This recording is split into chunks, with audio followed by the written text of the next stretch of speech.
क्या सच में हमारी किस्मत सितारों में लिखी होती है? सदियों से हम इंसान इस एक सवाल का जवाब ढूंढ रहे हैं। आज हम एक ऐसे ही प्राचीन ग्रंथ के पन्नों में झांकने वाले हैं जो इसी रहस्य को सुलझाने का दावा करता है। जरा स्क्रीन पर दिख रही इस किताब को देखिए। ये सिर्फ कागज का एक ढेर नहीं है, इसे भाग्य को समझने का एक प्राचीन नक्शा माना जाता है। इसके रंगीन कवर पर ही जैसे पूरा ब्रह्मांड सिमट गया हो।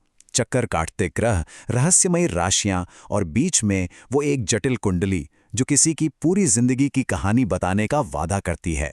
आखिर है क्या इसमें? चलिए इस रहस्य से पर्दा उठाते हैं। तो इस ग्रंथ का नाम है असली ज्योतिष सर्वसंग्रह। और जैसा कि नाम से ही जाहिर है, ये वैदिक ज्योतिष का एक सर्वसंग्रह है। मतलब एक तरह की पूरी गाइड, जिसे पंडित रामस्वरूप शर्मा ने लिखा था। ठीक है, तो चलिए इस ब्रह्मांडीय संग्रह के पन्नों को पलटना शुरू करते हैं। हम परत दर परत उस सिस्टम को समझने की कोशिश करेंगे जो पूरे ब्रह्मांड को एक छोटे से नक्शे में समेटने का दावा करता है। तो सबसे बड़ा सवाल तो यही उठता है, आखिर इन पन्नों में किस तरह का ज्ञान छिपा है और इतनी सारी जटिल जानकारी को किस तरह से व्यवस्थित किया गया है कि कोई इसे समझ सके और इसका इस्तेमाल कर सके। देखिए, किसी भी भाषा को समझने के लिए सबसे पहले उसकी वर्णमाला सीखनी होती है ना? ठीक उसी तरह इस ज्योतिष की प्रणाली को समझने के लिए हमें सबसे पहले इसकी खगोलीय वर्णमाला को सीखना होगा, यानी वो मूल तत्व जिनसे मिलकर ये पूरी भाषा बनती है। और दिलचस्प बात यह है कि इस किताब के मुताबिक ये पूरी विशाल और जटिल दिखने वाली प्रणाली सिर्फ 3 मूल स्तंभों पर टिकी है। अगर इन तीनों को समझ लिया तो समझ लीजिए कि ब्रह्मांड के इस नक्शे की नींव हमारी समझ में आ सकती है। पहला और सबसे जाना पहचाना स्तंभ है 12 राशियां।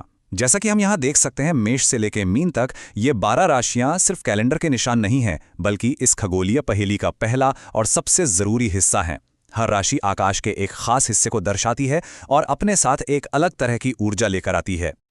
अब जो चीज इस प्रणाली को और भी ज्यादा बारीक और गहरी बनाती है, वो है इसका दूसरा स्तंभ, 27 नक्षत्र। इन्हें चंद्र भवन भी कहा जाता है। ऐसा माना जाता था कि चंद्रमा हर रात इनमें से एक में विश्राम करता है।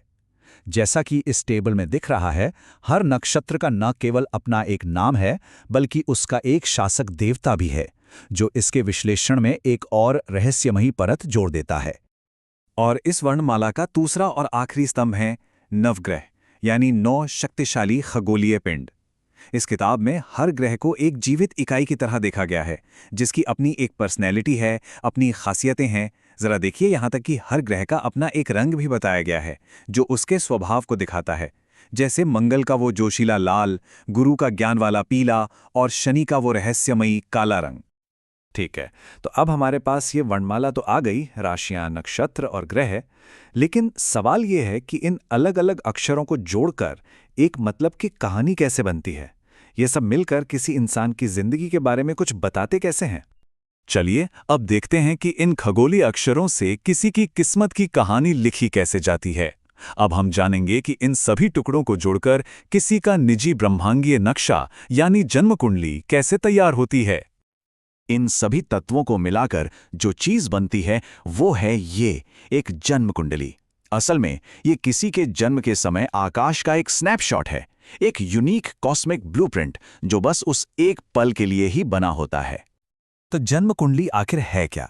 अगर आसान भाषा में कहें तो ये किसी के जन्म के बिल्कुल सही समय और जगह पर आकाश की एक तस्वीर है।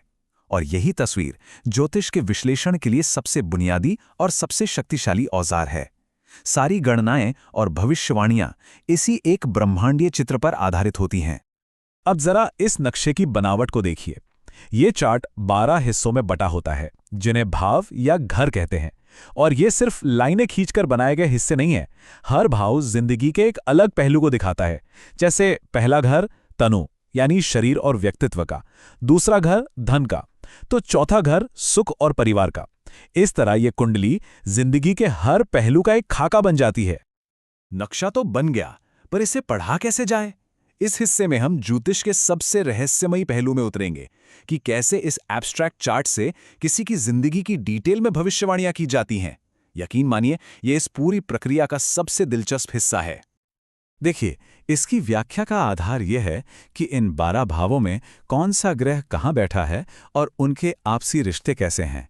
कौन सा ग्रह किस भाव में है, वो किस दूसरे ग्रह को देख रहा है, इसका क्या मतलब निकलेगा, ये सब कुछ इस किताब में दिए गए प्राचीन संस्कृत श्लोकों और नियमों से तय होता है। ये शतरंज के खेल की तरह एक बहुत ही जटिल गणना है। मिसाल के तौर पर इस ग्रंथ में ग्रहों के असर को समझाने के लिए बहुत ही खूबसूरत प्रतीकों का इस्तेमाल किया गया है। जैसे एक श्लोक कहता है, जहां सूर्य हो वहां दीपक नहीं, जहां शनि हो या मंगल वहां दीपक का तेल कड़वा होता है। मतलब हर ग्रह की मौजूदगी जीवन के किसी हिस्से को कैसे प्रभावित करती है, इसे ऐसी ही काव्यात्मक भाषा में समझाया गया है। और इस पूरे विश्लेषण का मकसद सिर्फ भविष्य जानना नहीं है, बल्कि जिंदगी के बड़े फैसलों के लिए सही समय यानी शुभ मुहूर्त निकालना भी है। स्क्रीन पर देखिए, ये किताब के विवाह प्रकरण की विषय सूची है। इसमें सिर्फ शादी की तारीख ही नहीं, बल्कि सगाई या गृह प्रवेश जैसे हर छोटे बड़े काम के लिए शुभ मुहूर्त निकालने की विधि विस्तार से बताई गई है। चलिए अब एक कदम पीछे हटकर इस पूरी प्रणाली के पीछे के बड़े मकसद को समझने की कोशिश करते हैं। ये सिर्फ नियमों और गणनाओं का एक संग्रह नहीं है, बल्कि ये व्यवस्था की एक गहरी खोज है। तो आखिर में ये ज्योतिष सर्व संग्रह क्या है? ये ब्रह्मांड की इस विशालता और जिंदगी की अनिश्चितता में कुछ पैटर्न, कुछ नियम और कुछ अर्थ खोजने का एक बहुत ही पुराना और गहरा मानवीय प्रयास है। ये इस विश्वास पर आधारित है कि हम ब्रह्मांड से अलग नहीं हैं, बल्कि उसका एक अटूट हिस्सा है, और शायद सितारों के जरिए हम खुद को बेहतर समझ सकते हैं। ये प्राचीन ग्रंथ एक जिंदगी को समझने के लिए पूरे ब्रह्मांड का नक्शा बनाता था। ये हमें सोचने पर मजबूर करता है कि आज के इस आधुनिक युग में, जब हमारे पास विज्ञान और डेटा की इतनी शक्ति है, तब हम अपने जीवन को समझने और उसे दिशा देने के लिए कौन से नक्शे बनाते हैं। क्या हम अभी भी सितारों में जवाब ढूंढते हैं, या हमने अपने खुद के नए ब्रह्मांड बना लिए हैं?